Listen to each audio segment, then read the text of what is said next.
صباح الخير. تعليق بيقول لك ايه، ما كنت تقبله ومع الوقت هيتعلم، مش لازم يكون مولود خبير محاسبه، كان ربنا كرمك يمكن محتاج شغل.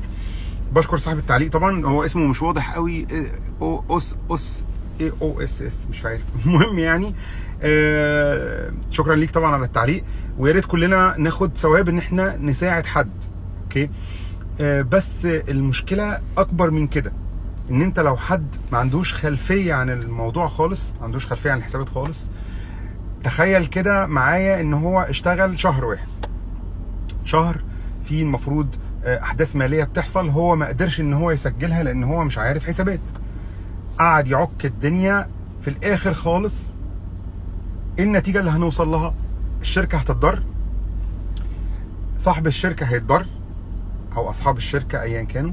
اوكي في عملاء هتزعل وهيتضروا لما حساباتهم تبقى متلخبطه، موردين هتزعل لان دفعاتها مش في ميعادها اتسددت او هو ما يعرفش الستيتمنت بتاعتها عامله ازاي، مطابقه الارصده طبعا هتبقى رايحه في داهيه، فهو هيسيب الحسابات اللي ممكن يكون قبل واحد عاملها او هو مثلا بيعملها هيسيبها بايظه خالص. تمام.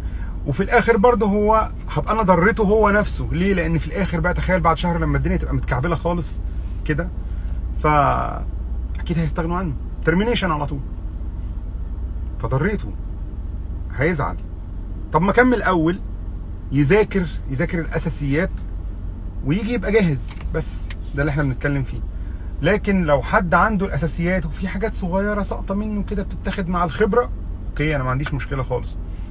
لو كان مطلوب مش محاسب، مساعد محاسب، يعني معنى كده ان هو هيتمرن تحت ايد محاسب او هياخد اوردراته من محاسب اوريدي موجود.